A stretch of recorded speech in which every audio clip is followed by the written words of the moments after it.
The scare over the coronavirus continues to escalate across the globe, with the number of infected people climbing and the biggest death toll in one day alone happening over the weekend.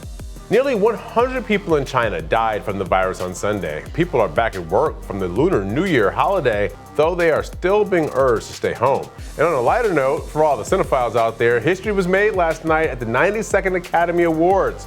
The South Korean film Parasite became the first foreign film to win Best Picture. It also picked up several other awards, including Best Director, Best Screenplay, and Best International Feature. Also, there were a lot of talk last night about the lack of women nominees.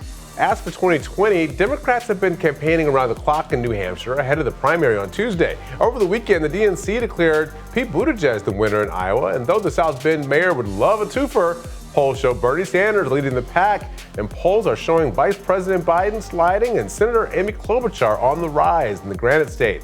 Is that momentum? Hopefully we'll have some answers tomorrow night. For today, we're going to talk to a Democratic consultant that takes on the establishment for a living.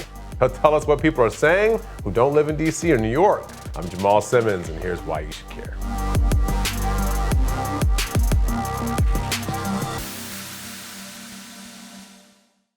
The Democratic National Committee and the Iowa Democratic Party were hit hard after the Hawkeye state nearly botched the caucuses earlier this month.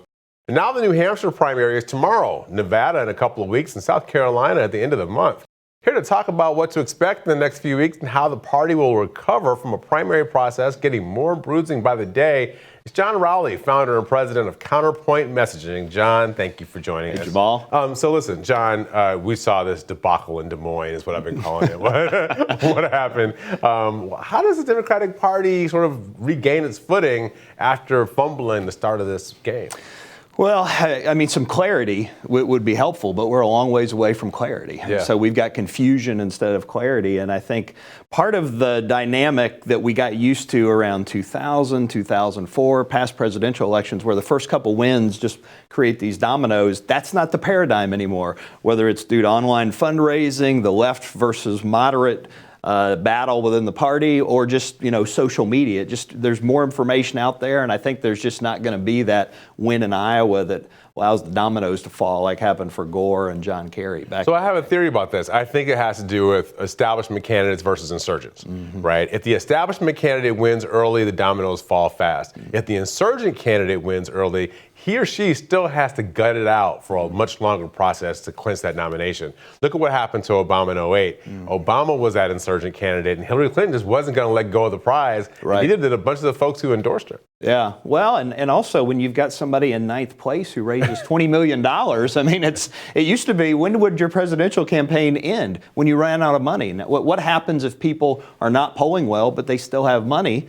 But also you might have, on the other hand, people who are polling decent, Warren and Biden, but they're out of money. Right. So what happens in a primary process where somebody like Vice President Biden, who seemed to be so dominant on the national scene for so long, is now coming in fourth, maybe even fifth place he could come in New Hampshire? What does that do to the rest of the calendar? Well, it may somewhat be meaningless if he can get a couple wins, second in Nevada, first in South Carolina. I mean, after South Carolina, we've only got 4 or 5% of the delegates in. Do you think South Carolina holds? Do you think somebody can lose 2 or 3 states in a row and still, those voters will still be waiting around for you? I would say in decades past, probably not. But I think also, his vote hold there has been pretty consistent, and his hold with older African-American voters has been pretty consistent. I mean, I think that's one of the challenges. A lot of the best practices, a lot of the laws of physics we've seen in presidential campaigns have been turned on their head, whether it was President Trump or whether it's what's happening in this primary. It's true. And tell us, what do you think is going to happen? Let's say Bernie Sanders comes out of this a winner. Looks like it's going to be true. He goes out to Nevada. He could do well out there. Is the Democratic Party outside of these first 4 states ready for a Bernie Sanders candidacy? How do you think that he plays? Well, 2 things are going to happen. I think it's going to be come to Jesus time, so to speak, on the left and the right. Will Warren stay in? There's a conventional wisdom that all of her support goes to Bernie, which isn't exactly true when you look at the internal numbers. But, she's kind of flatlined a little bit. If she doesn't get a bump, will she jump in with Bernie? And then I think if Bernie gets more momentum and if he transcends beyond kind of the 20 to 25% realm, which is where he's been in most of the polls, even when he's doing his best. There's going to be something happen on the establishment side, moderate side of the party, whether it's a super PAC or whether it's maybe just a tag team effort from a couple of the other candidates to try to, because up to now, Bernie hasn't really taken many body blows. I mean, he had a heart attack, but he hasn't really taken any hits from the. This is something I've been thinking about the last couple of days. People are all wringing their hands about some of these attacks that are taking place in New Hampshire between Biden in particular and Buttigieg. But we've been pretty light on campaign attacks. You come from a school very similar to the one that I come from. The brass knuckles wing of the Democratic Party, right? And I kind of think mixing it up a little bit is good for these candidates in the primary because people get some sea legs under them and they learn how to take the fight that's coming to them in the fall from Trump. You have to take a big punch to become the nominee to win a general election. Mayor Pete hasn't taken a major punch. I don't know that Bernie really has. I mean, Biden has survived body blows, rabbit punches, everything else.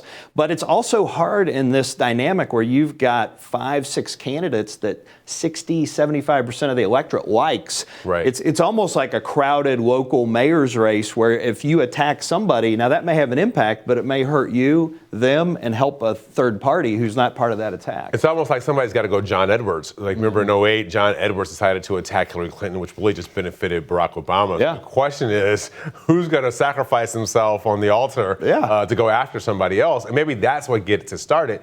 But, the other thing that happened... Dean and Gephardt in 04, too. Yeah, Gephardt. That also happened. The other thing that happened, remember, the attack on Barack Obama over his church affiliation and some of the racial stuff happened in the primaries. Right. So by the time he got to the general election against John McCain, he'd already sorted through, and the party had already sorted through these questions about what it meant to have the first African-American nominee. Right. He may have been stronger because of those attacks in the end. Well, and I think the weapons grade is important to think about in this. Are we talking TV ads? That's kind of what happened with Gephardt and Dean in 04, and they imploded on one another. Are we talking about social media, comments in a debate, or are we just talking about your surrogates out there saying things? And so ads are one level of hitting the red button. Some of these other things, I don't know that they have as big of an impact. Sometimes they have more of an impact when the other side tries to boomerang it back at you and create a backlash. All right, so let's talk about the wild card before we go. Mike Bloomberg, this guy is spending $2 billion. I think he's already over $300 million in advertising. You got to like that as an advertising guy. He's already spending over $300 million in advertising. What does that mean once people get out of these first 4 states? What's going to happen when they encounter the Bloomberg tornado? Well, one thing is, since George Steinbrenner, we haven't seen a talent acquisition quite like this in terms of paying a price for talent. I mean, he's soaking up a lot of great campaign talent around the country. All of the other campaigns are going to get through Super Tuesday. I don't know that they're going to have a lot left. I mean, you have Florida, you have Texas, California, the 3 most expensive states. He's the only candidate who's going to be able to credibly communicate. The question is can he get a couple wins? It's pretty easy to see his path toward 4th place or 3rd place, but can he get within striking distance due to that financial advantage?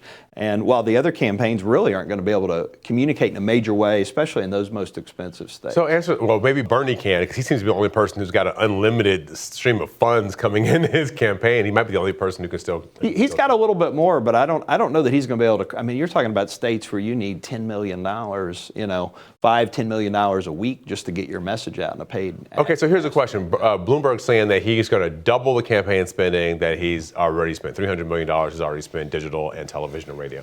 If he doubles that spending, is he just going to soak up all the political inventory in those states? I mean, will there even be, if you wanted to buy an ad, would there even be a spot left for you to buy? Well, democratic socialism has not hit TV stations, so I think there will be plenty of inventory that they could get, I